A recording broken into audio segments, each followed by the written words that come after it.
Hello friends and మా idea subscribers, ఈ రోజు నుంచి మన ఛానల్లో ముందుగా చెప్పినట్టుగానే బ్లీచ్ యానిమేని ఎక్స్ప్లెయిన్ చేయడం స్టార్ట్ చేయబోతున్నాం. బ్లీచ్ యానిమే గురించి చెప్పాలంటే ఎర్లీ 2000స్లో యానిమే అంటే అసలు పెద్దగా పాపులర్ కూడా కాని టైంలో వన్ పీస్ ఇంకా నారుటో యానిమే ఇండస్ట్రీని రూల్ చేస్తుంటే కొత్తగా ఎంట్రీ ఇచ్చిన బ్లీచ్ కూడా వాటి రేంజ్ పాపులారిటీని సంపాదించుకోవడంతో యానిమే ఇండస్ట్రీని ఏలుతున్న ఈ టాప్ 3 యానిమేని కలిపి వీటికి బిగ్ 3 అని పేరు పెట్టారు. కానీ ప్రెజెంట్కి వస్తే నారుటో ఇంకా వన్ పీస్ పాపులారిటీ అప్పటికంటే చాలా ఎక్కువగా పెరిగిపోతే బ్లీచ్ పేరు కూడా చాలామంది యానిమే ఫ్యాన్స్కి తెలీదు. బ్లీచ్ని అసలు యూట్యూబ్లో కూడా ఎవ్వరూ సరిగ్గా ఎక్స్ప్లెయిన్ చేయలేదు. కానీ బ్లీచ్ని పూర్తిగా ఎండ్ వరకు చూసిన వాళ్ళకే తెలుస్తుంది అది one of the best action anime అని. అంత బాగుంది కాబట్టి నారుటోకి పోటీగా బిగ్ 3లో ఒక యానిమే అయింది కదా. మరి నారుటో రేంజ్ పాపులారిటీని సంపాదించుకుందంటే ఖచ్చితంగా స్టోరీ కూడా ఆ రేంజ్లోనే ఉంటుంది కదా. కాబట్టి అసలు బ్లీచ్ కథలో ఏం జరిగిందో తెలుసుకోవాలంటే వెంటనే మన ఎపిసోడ్ని అయితే స్టార్ట్ చేసేద్దాం. కానీ ఎపిసోడ్ స్టార్ట్ చేసే ముందు మీరు కన్ఫ్యూజ్ అవ్వకుండా లైట్గా ఈ యానిమేలో ఇంపార్టెంట్ ఎలిమెంట్స్ని ఎక్స్ప్లెయిన్ చేసేస్తా. ఫస్ట్, అన్నిటికంటే మోస్ట్ ఇంపార్టెంట్ రేయట్సు లేదా స్పిరిచువల్ ఎనర్జీ. మన నారుటో ఎలాగైతే ఎనర్జీని చాక్రా అని పిలుస్తారో బ్లీచ్లో రేయట్సు లేదా స్పిరిచువల్ ఎనర్జీ అని పిలుస్తారు. ఇక సెకండ్, సోల్ రీపర్స్ లేదా షినిగామి. వీళ్ళు చెప్పాలంటే ఎర్త్ని ఈవిల్ స్పిరిట్స్ నుంచి కాపాడే రక్షకులు. కోరికలు తీరకుండా చనిపోయే మనుషుల ఆత్మలు రిగ్రెట్స్తో హాలోస్ అనే ఈవిల్ స్పిరిట్స్ కింద మారిపోతే సోల్ రీపర్స్ ఆ హాలోస్ నుంచి మన వరల్డ్ని రక్షించి ఆ హాలోస్గా మారిన హ్యూమన్ సోల్స్ని ప్యూరిఫై చేస్తారు. ఇక థర్డ్, క్విన్సీస్. క్విన్సీస్ సోల్ రీపర్స్కి ఆపోజిట్. వీళ్ళు కూడా హాలోస్ నుంచి మనుషుల్ని కాపాడతారు, కానీ హాలోస్ని ప్యూరిఫై చేయకుండా అంతం చేసేస్తారు. దానితో సోల్ రీపర్స్ వాళ్ళు చేసేది తప్పని క్విన్సీస్ అందరితో 1000 years ముందే యుద్ధం చేసి వాళ్ళని ఓడిస్తారు. దానితో ప్రెజెంట్ టైంలో కేవలం చాలా తక్కువ మంది క్విన్సీస్ మాత్రమే ఉంటారు. ఇక సోల్ రీపర్స్ గురించి ఇంకా చెప్పాలంటే మన నారుటో ఎలాగైతే గెనిన్, చూనిన్ అలా ర్యాంక్స్ ఉంటాయో అలానే సోల్ రీపర్స్లో కూడా ర్యాంక్స్ ఉంటాయి. 9th సీట్ అంటే వీకెస్ట్ సోల్ రీపర్, ఇంకా 3rd సీట్ అంటే స్ట్రాంగ్ సోల్ రీపర్స్. ఇలా 3rd సీట్ నుంచి 9th సీట్ వరకు ఉన్న సోల్ రీపర్స్ని 13 డివిజన్స్గా విడదీసి ప్రతి డివిజన్కి ఒక క్యాప్టెన్ ఇంకా లెఫ్టినెంట్ ఉంటారు. సింపుల్గా చెప్పాలంటే ఒక్కో క్యాప్టెన్ ఒక్కో కాగేలాగా. ఎలాగైతే ఒక్కో కాగే ఒక్కో విలేజ్ని చూసుకోవాలో అలాగే ఒక్కో క్యాప్టెన్ ఒక్కో డివిజన్ని చూసుకోవాలి. కొన్ని డివిజన్స్ హీలింగ్ పనులు చూసుకుంటుంటే ఇంకొన్ని డివిజన్స్ ఫైటింగ్ పనులు బాగా చూసుకుంటాయి. అన్నిటికంటే స్ట్రాంగెస్ట్ సోల్ రీపరే ఫస్ట్ డివిజన్కి క్యాప్టెన్, ఇంకా సోల్ రీపర్స్ అందరికీ లీడర్ అయిన హెడ్ క్యాప్టెన్. ఇక వీళ్ళ వెపన్స్ గురించి చెప్పాలంటే ప్రతి ఒక్క సోల్ రీపర్ జాన్పాక్టు అనే స్వాడ్ ఇంకా కీడు అనే ఎబిలిటీస్ యూజ్ చేసి పోరాడతారు. ఇంకా మీరు తెలుసుకోవాల్సిన లాస్ట్ ఇంపార్టెంట్ థింగ్, బ్లీచ్ ప్రపంచంలో మొత్తం 3 వరల్డ్స్ ఉంటాయి. మనుషులు నివసించే world of living, soul reapers ఇంకా చనిపోయిన సోల్స్ నివసించే సోల్ సొసైటీ, ఇంకా హాలోస్ నివసించే హ్యూకముండో. ఇవన్నీ తెలియకపోతే స్టోరీ కొంచెం కన్ఫ్యూజింగ్గా ఉంటుంది. మరి ఇవన్నీ ఇప్పుడు మనకి అర్థమైపోయాయి కాబట్టి లేట్ ఏం చేయకుండా మన ఫస్ట్ ఎపిసోడ్ని స్టార్ట్ చేసేద్దాం. ఇంకా మన ఎపిసోడ్ స్టార్ట్ చేస్తే కారాకురా నగర వీధుల్లో కంటికి కనిపించని ఈవిల్ స్పిరిట్స్ తిరగడంతో వాటిని అంతం చేయడానికి రూకీ అనే సోల్ రీపర్ ప్రత్యక్షమయ్యి దాని ఎనర్జీని వెంబడిస్తుంది. కట్ చేస్తే హై స్కూల్ కుర్రాడైన మన హీరో ఇచిగో కురోసాకి కొంతమంది తుంటరి కుర్రాలని రఫ్ ఆడిస్తుంటాడు. దానికి కారణం చనిపోయిన పాప ఆత్మశాంతి కోసం పెట్టిన ఫ్లవర్స్ని వాళ్ళు పాడు చేశారు. దానితో వాళ్ళకి స్ట్రాంగ్ వార్నింగ్ ఇచ్చి వాళ్ళని బెదరగొడతాడు. ఇక్కడ మనకి ఇచిగోకి చిన్నప్పటి నుంచి చనిపోయిన వారి స్పిరిట్స్ని చూసే ఎబిలిటీ ఉందని రివీల్ అవుతుంది. కాబట్టి వాళ్ళ ఆత్మకి శాంతి కలగడానికి ఇచిగో తనకి వీలైనంత వరకు సాయం చేయడానికి ప్రయత్నిస్తుంటాడు. అలా ఇంటికి చేరుకున్న ఇచిగోని తన ఫాదర్ తన్ని పలకరించడంతో ఇచిగో ఫాదర్ ఇషిన్ కొంచెం తేడా అని, తను ఎప్పుడూ ఇచిగోతో గొడవ పడుతూ ఉంటాడని మనకి రివీల్ అవుతుంది. అలానే ఇచిగోకి కారిన్ ఇంకా ఈజు అనే ఇద్దరు సిస్టర్స్ కూడా ఉంటారు. కారిన్ కూడా ఇచిగోలాగే స్పిరిట్స్ని చూడగలదు. ఇక ఇచిగో మదర్ సంగతికి వస్తే తను ఇచిగో చిన్నప్పుడే చనిపోతుంది. కట్ చేస్తే అలా తన రూమ్కి వెళ్ళి రెస్ట్ తీసుకుంటున్న ఇచిగో రూమ్లోకి స్పిరిచువల్ ఎనర్జీ కోసం వెతుక్కుంటూ రూకియా చేరుకుంటుంది. నేను దానిని ఫీల్ అవ్వగలుగుతున్నాను. అలాగే నా కాలుని కూడా ఫీల్ అవ్వు. ఎంత ధైర్యం ఉంటే నా రూమ్లోకి దొంగతనం చేయడానికి దూరతావు? నీకు నేను కనిపిస్తున్నానా? దానికంటే ముఖ్యం, ఇప్పుడు నువ్వు నన్ను తన్నావా? డౌట్ ఉంటే చెప్పు, మళ్ళీ ఇంకోసారి తంతా. ఏంట్రా ఇచిగో, పడుకుంటానని గోల చేస్తున్నావు? దొంగలు పడితే గోల చేయకూడదా? నమ్మకపోతే ఇక్కడ చూడు, ఈ మధ్య దొంగతనం చేయడం అమ్మాయిలకి కూడా ఫ్యాషన్ అయిపోయినట్టుంది. ఏం మాట్లాడుతున్నావు? దొంగలు పడ్డం ఏంటి? నేను ఇక్కడ నల్ల డ్రెస్లో ఉన్న అమ్మాయి గురించి మాట్లాడుతున్నా. వాదించడం దండగా, ఎందుకంటే నేను సాధారణ మనుషులకి కనిపించను. నేను ఒక సోల్ రీపర్ని. ఇదే టైంలో బలమైన స్పిరిచువల్ ఎనర్జీని వెతుక్కుంటూ ఒక హాలో ఇచిగో ఇంటివైపు వెళ్తున్నట్టు మనకి రివీల్ అవుతుంది. అయితే నువ్వు సోల్ రీపర్ని అంటావు. ఇక్కడున్న ఈవిల్ స్పిరిట్స్ని అంతం చేయడానికి నువ్వు సోల్ సొసైటీ అనే ప్రపంచం నుంచి వచ్చావా? ఎంత మంచి కట్టుకథలు చెప్తున్నావే. నీకేమైనా చిప్పు దొబ్బిందా? ఎవరికి రా పిచ్చి? ఆత్మల్ని నమ్ముతావు, కానీ వాటిని రక్షించే సోల్ రీపర్స్ ఉన్నారంటే నమ్మవా? అవును, నేను నమ్మను. ఎందుకంటే ఇప్పటి వరకు నేను ఎప్పుడూ ఒక్క సోల్ రీపర్ని కూడా చూడలేదు. మా నాన్నకు నువ్వు కనిపించలేదు కాబట్టి నువ్వు ఖచ్చితంగా మనిషివైతే కాదు. కానీ చిన్నప్పుడే చనిపోవడం వల్ల నీకు చిప్పు దొబ్బినట్టుంది. ఇంకా లాభం లేదు, వీడిని ఒక ఆట ఆడుకోవాల్సిందే అంటూ రూకియా తన పవర్ ఉపయోగించి ఇచిగోని కదలకుండా బంధిస్తుంది.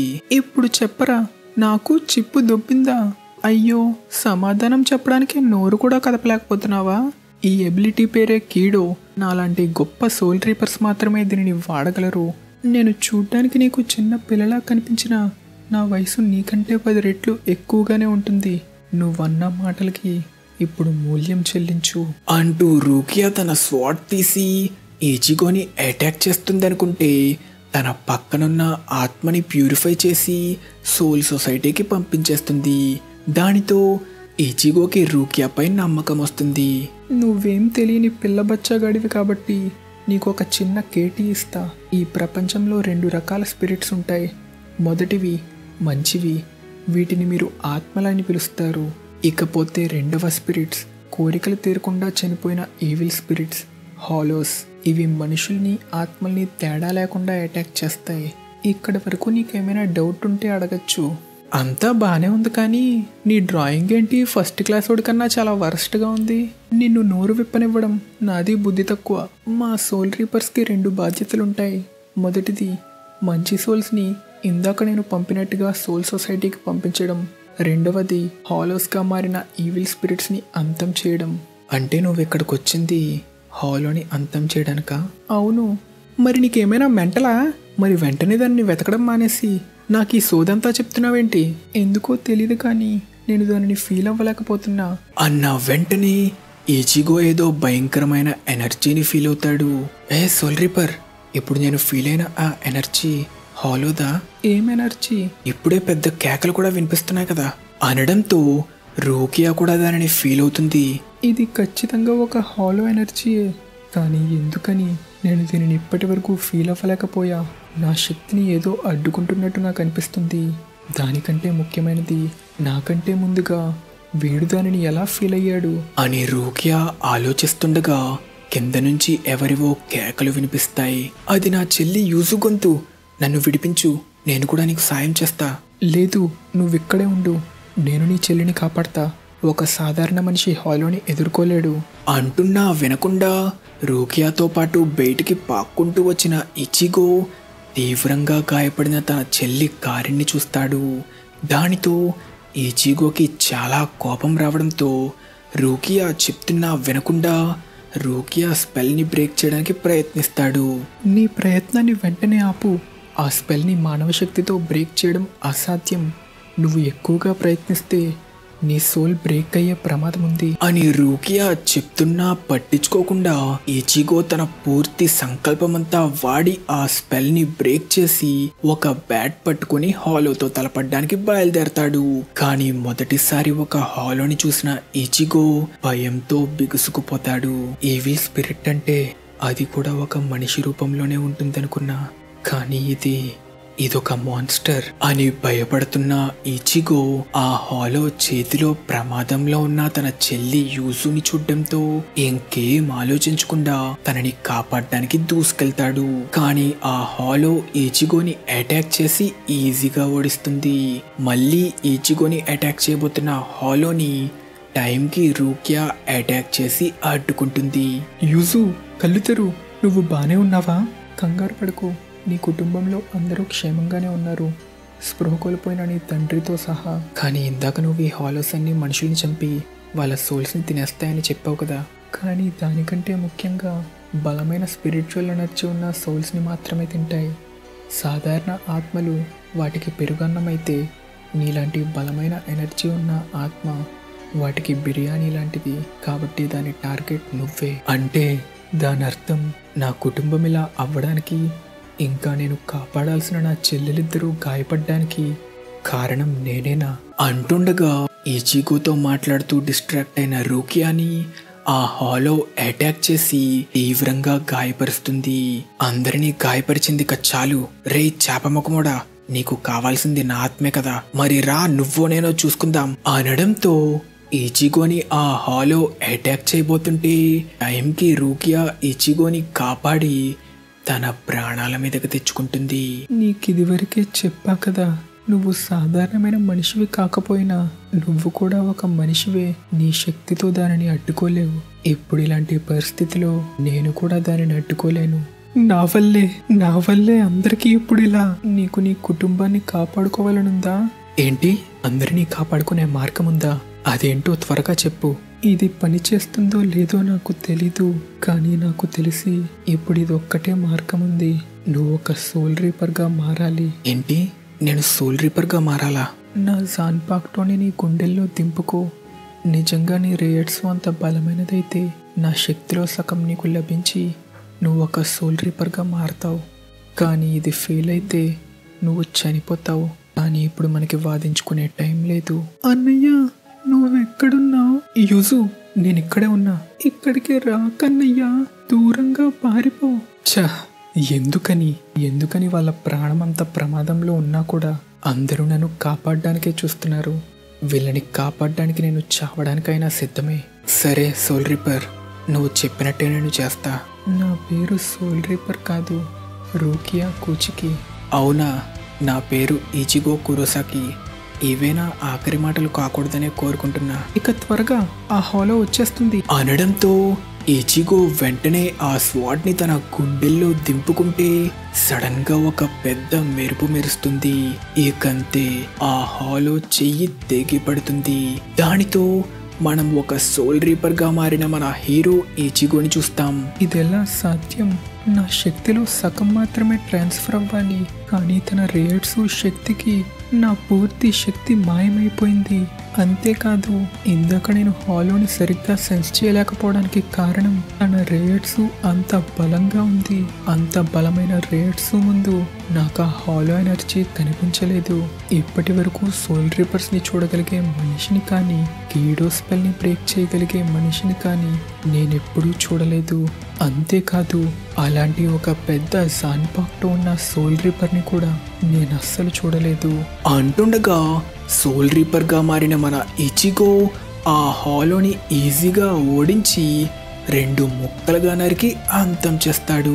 దానితో అసలు ఎవడి మనిషి అని రూకియా ఆశ్చర్యపోతుంది.